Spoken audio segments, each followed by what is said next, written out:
Les riches voient les choses en grand, les pauvres voient les choses en petit. Aujourd'hui, nous allons voir le dossier financier numéro 4 que nous devons installer dans notre cerveau, dans notre esprit, pour changer nos résultats financiers.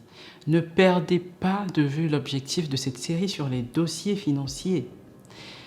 Nous avons envie de reprogrammer notre subconscient, de reprogrammer notre plan financier intérieur pour que notre subconscient puisse nous impulser des décisions différentes par rapport à nos finances, pour que nous puissions prendre des actions différentes par rapport à nos finances afin de faire de l'argent, afin d'avoir plus d'argent que ce que nous avons aujourd'hui.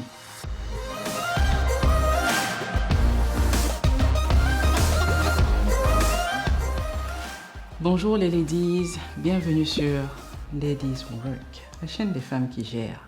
Ici, on pose les jalons qui vont te permettre de passer de femme ordinaire à femme d'impact indépendante. Ici, tu vas entendre parler de couple, tu vas entendre parler d'indépendance financière, tu vas entendre parler de développement personnel.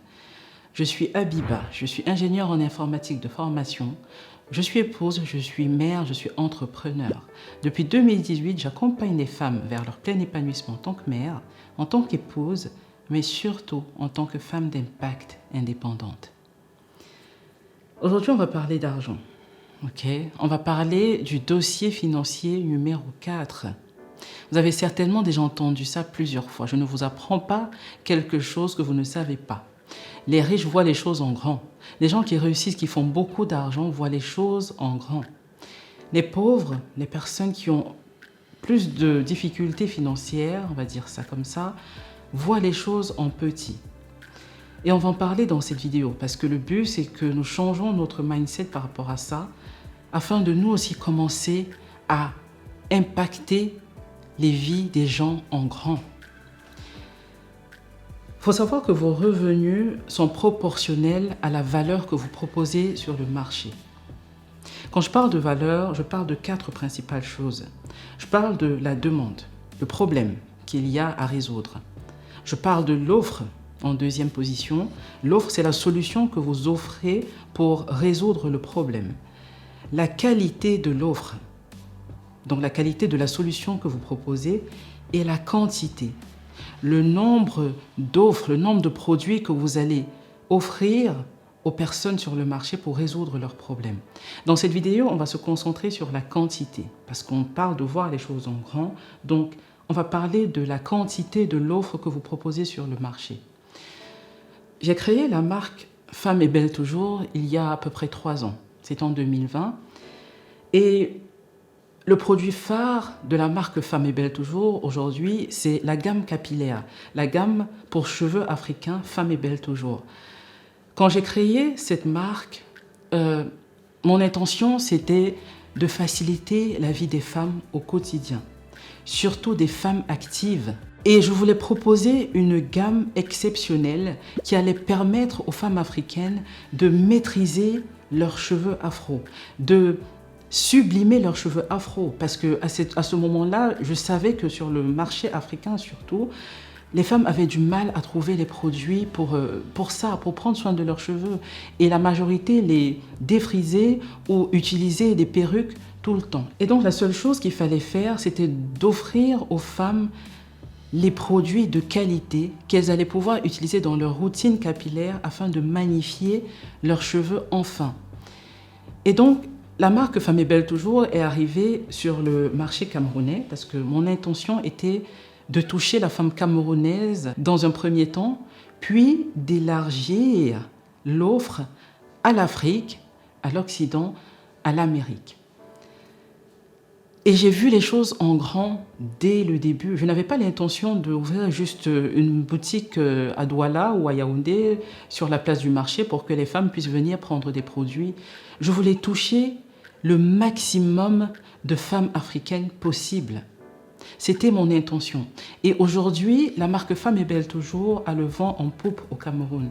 C'est une marque qui a fait ses preuves et les femmes n'en donnent que des retours positifs. Donc l'offre était, il y avait une demande, qui était le problème d'entretien du cheveu africain. L'offre était de qualité et j'ai envisagé la qualité.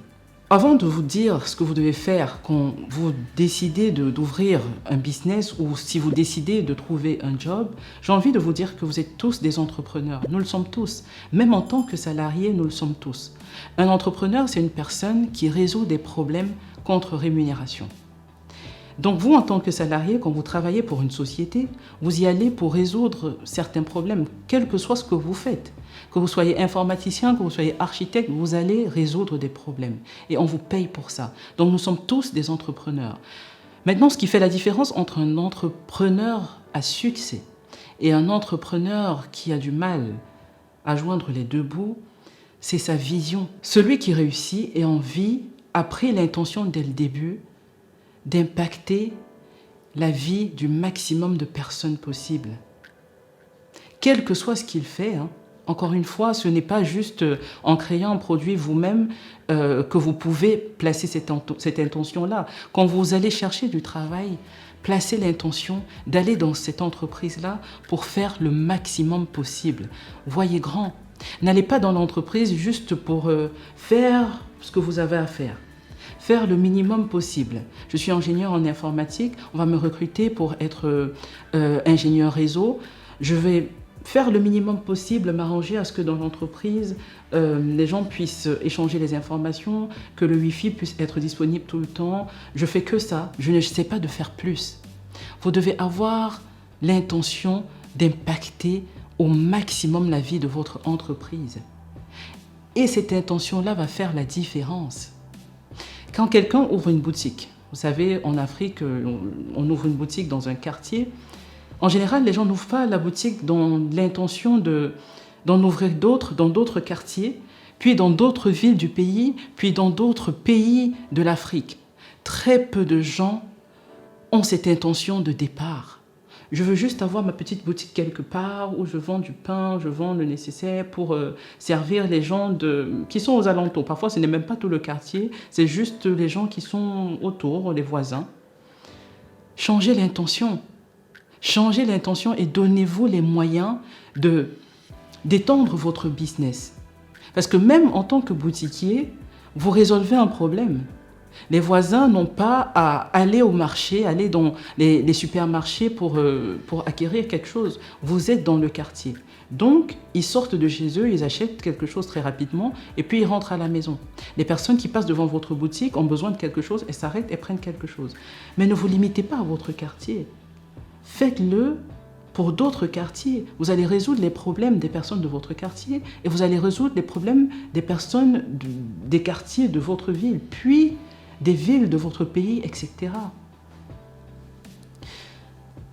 Vous êtes né pour impacter la vie des autres. C'est votre mission.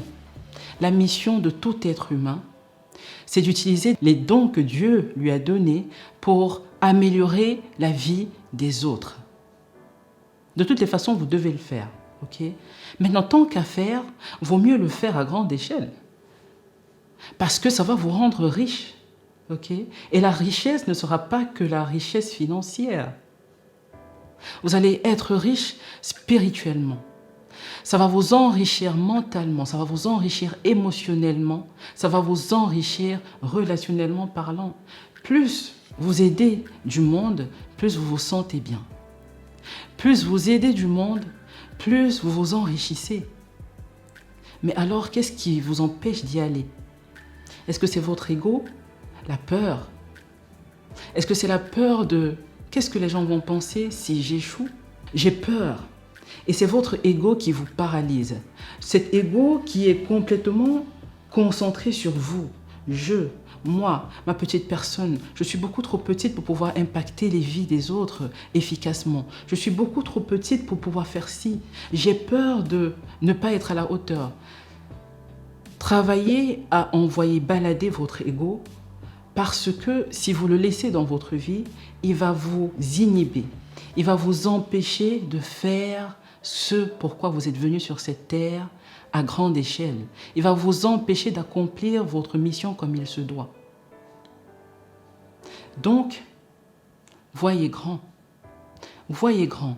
Utilisez vos dons pour aider le monde. N'utilisez pas vos dons pour aider 2, 3, 10 personnes, 20 personnes. C'est déjà pas mal, j'ai aidé 30 personnes, je suis déjà au top. Non, vous n'êtes pas au top. Vos dons, vous les avez reçus de l'univers pour toucher le maximum de vies possible, pour résoudre les problèmes dans la vie du maximum de personnes possibles. Arrêtez de vous cacher, arrêtez de cacher vos dons, le monde en a besoin. Maintenant, les actions que vous devez faire pour installer ce dossier financier dans votre esprit, dans votre plan financier intérieur, vous devez noter vos dons, vos talents naturels, parce que vous en avez. C'est une évidence, tout le monde en a. Okay? Ensuite, posez-vous la question de comment et où vous pouvez utiliser ces dons pour impacter les vies, pour résoudre des problèmes. Pour être un entrepreneur, comment est-ce que vous pouvez utiliser ces dons-là pour améliorer la vie des gens? Posez-vous cette question-là et ensuite, passez à l'action. Ça prendra du temps. Quand on veut impacter le maximum de vie possible, il faut être patient. Il faut être persévérant. Il faut surtout level up ses dons et ses talents pour que l'offre qu'on apporte sur le marché soit une offre au top, soit une offre de qualité, soit une offre qui va faire parler de vous, le bouche à oreille. Et quand vous allez pouvoir faire ça, l'argent va couler. L'argent va couler parce que les gens vont venir vers vous pour vous dire « ça ne va pas, j'ai besoin de ta solution pour que ça aille mieux ». Et ils vont vous payer et vous allez changer leur vie et vous allez avoir de l'argent. Vous voyez les choses en grand. Sur ce, je vous souhaite une bonne journée et je vous dis à bientôt pour une prochaine vidéo.